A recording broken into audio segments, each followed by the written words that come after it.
The postmaster by Rabindranath Tagore. अपनी पहली नौकरी के लिए पोस्टमास्टर उलापुर नाम के एक गांव में आया। वह एक बहुत ही साधारण गांव था। पास ही एक नील की फैक्ट्री थी और अंग्रेज मैनेजर ने बड़ी मेहनत से वहां एक नया डाकघर स्थापित किया था। पोस्टमास्टर कलकत्ता का रहने वाला था। ऐसे गांव में वह बिल्कुल मछली की तरह था जो पानी से बाहर आ गई हो। उसका दफ्तर एक अंधेरी फुस की झोपड़ी में था। पास में एक तालाब था जो काई से ढका हुआ था और चारों ओर जंगल फैला था। नील के कारखाने के कर्मचारी बहुत व्यस्त रहते थे और पढ़े लिखे आदमी के लिए अच्छे साथी नहीं थे, या यूँ कहें कि उसका कलकत्ता का संस्कार उसे गांव में घुलने मिलने नहीं देता था। अजनबी जगह में वह या तो घमंडी लगता था या असहज, इसलिए उसका गांव वालों से ज़्यादा संपर्क नहीं हो पाया। काम भी बहुत कम था। कभी कभी वह कविताएं लिखने की कोशिश करता।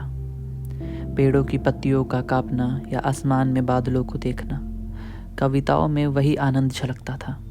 लेकिन सच यह था कि अगर किसी जादुई जिन ने एक रात में सारे पेड़ काट दिए होते, सड़क बना दी होती और ऊंची इमारतों से आसमान ढक दिया होता, तो यह अधमरा सुसंस्कृत युवक फिर से जीवंत हो उठता। पोस्टमास्टर की तनख्वाह बहुत कम थी। उसे खुद खाना बनाना पड़ता। एक अनाथ गांव की लड़की उसके घर का काम कर देती थी। बाद में उसे थोड़ा सा खाना मिल जाता। उसका नाम रतन था और वह 12 या 13 साल की थी।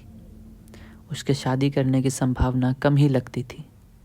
शाम को जब गांव की गौशालाओं से धुआं उठता, झाड़ियों में झिंगुर बोलते, दूर किसी गांव में बवाल गायक ढोल झांझ के साथ बेसुरी आवाज में गाते, तब पोस्टमास्टर अंदर जाकर कोने में दिया जलाता और रतन को आवाज देता। रतन दरवाजे पर ही इंतजार कर रही होती, लेकिन पहली आवाज पर नहीं आती। वह बाहर से कहती, क्या है दादा बाबू, क्या चाहिए?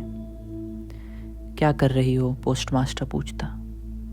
रसोई में आग जलाने जा रही हूँ। वह बाद में करना, पहले हुक्का तैयार करो। हुक्का तैयार करते हुए रतन गाल फुलाकर चिलम फूंकती। पोस्टमास्टर अचानक पूछता, रतन, तुम्हें अपनी माँ याद है? रतन के पास बताने को बहुत कुछ होता। कुछ उसे याद था, कुछ नहीं। पिता उसे माँ से ज़्यादा प्यार करते थे, ये उसे थोड़ा याद था। वह शाम को थके हारे घर लौटते थे। कुछ शामें उसकी याद में साफ दर्ज थी। बातें करते करते रतन पास खिसक आती और अंत में उसके पैरों के पास जमीन पर बैठ जाती। वह अपने छोटे भाई को भी याद करती। बरसात के एक दिन दोनों तालाब के किनारे खड़े होकर टूटी हुई टहनियों से मछली पकड़ने का खेल खेल रहे थे। यह स्मृति उसके मन में बहुत गहराई में बसी थी। कभी कभी बातें देर रात तक चलती और पोस्टमास्टर को खाना बनाने की इच्छा नहीं होती। दोपहर की बची सब्जी के साथ रतन जल्दी से चूल्हा जलाकर रोटी बना देती। यही उनका रात का खाना होता।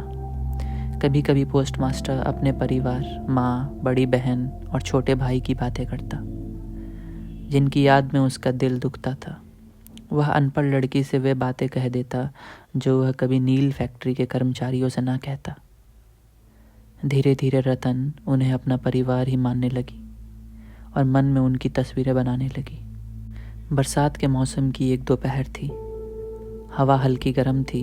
गीली घास और पत्तों से धूप की खुशबू आ रही थी। कोई पक्षी लगातार एक सी आवाज़ में पुकार रहा था। पोस्टमास्टर के पास कोई काम नहीं था। वह पत्तों को कांपते देख रहा था और सोच रहा था कि काश यहाँ कोई अपना होता जिससे दिल की बातें कर सकता। उसने गहरी सांस ली और रतन को पुकारा। रतन अमरूद के पेड़ के नीचे कच्चे अमरूद खा रही थी। आवाज़ सुनते ही दौड़ कर आई। हाँ दादा बाबू, मैं तुम्हें पढ़ना सिखाऊंगा, हर दिन थोड़ा थोड़ा। उस दिन से वह रोज दोपहर उसे पढ़ाने लगा। श्रावण के महीने में लगातार बारिश होती रही। रास्ते जलमग्न हो गए। एक दिन सुबह से मूसलाधार बारिश हो रही थी। रतन किताबें लेकर दरवाजे पर इंतजार करती रही। जब आवाज़ नहीं आई तो वह चुपचाप अंदर आ गई। पोस्टमास्टर बिस्तर पर पड़ा था। आप सो रहे थे? नहीं, मैं बीमार हूँ। ज़रा माथा छूकर देखो। वह बहुत अकेला और असहाय महसूस कर रहा था। उसे माँ और बहन की याद आ रही थी, लेकिन उसकी इच्छा पूरी हो गई। रतन ने माँ की तरह उसकी सेवा की, डॉक्टर बुलाया, दवाइयाँ दी, रात भर जागी। कई दिन बाद पोस्टमास्टर ठीक हुआ। उसने तबादले के लिए आवेदन किया और तय किया कि उसे यहाँ से जाना ही होगा। एक शाम उसने रतन को बुलाया। मैं कल जा रहा हूँ। रतन ने पूछा, कहाँ? घर। रतन ने पूछा, फिर लौटेंगे? नहीं। रतन चुप रही। रात को उसने पूछा, दादा बाबू, क्या आप मुझे भी अपने साथ ले चलेंगे? यह कैसे हो सकता है? पोस्टमास्टर हंस पड़ा। सुबह उसने देखा कि नहाने का पानी रखा है। रतन रात को नदी से पानी ले आई थी। जाने से पहले उसने कहा, मैं नए पोस्टमास्टर से कह दूंगा कि वह तुम्हारा ध्यान रखे। रतन फूट फूट कर रो पड़ी। नहीं, किसी से कुछ मत कहना, मैं यहीं नहीं रहना चाहती। नई नियुक्ति वाला पोस्टमास्टर आ गया। अपना कार्यभार उसे सौंप कर त्यागपत्र दे चुका पोस्टमास्टर जाने की तैयारी करने लगा। जाने से पहले उसने रतन को बुलाया और कहा, रतन, मैं तुम्हें कभी कोई वेतन नहीं दे पाया। आज जाने से पहले मैं तुम्हें कुछ देना चाहता हूँ, जिससे तुम्हारा कुछ दिन काम चल सके। यात्रा के लिए जरूरी थोड़े से पैसों को छोड़कर उसने अपनी जेब में रखी सारी तनख्वाह निकाल ली, लेकिन रतन जमीन पर गिर पड़ी और उसके पैरों से लिपट गई। मैं आपसे हाथ जोड़कर विनती करती हूँ दादा बाबू, मुझे कोई पैसा मत दीजिए। मेरी चिंता किसी को करने की ज़रूरत नहीं है। इतना कहकर वो रोती हुई भाग गई।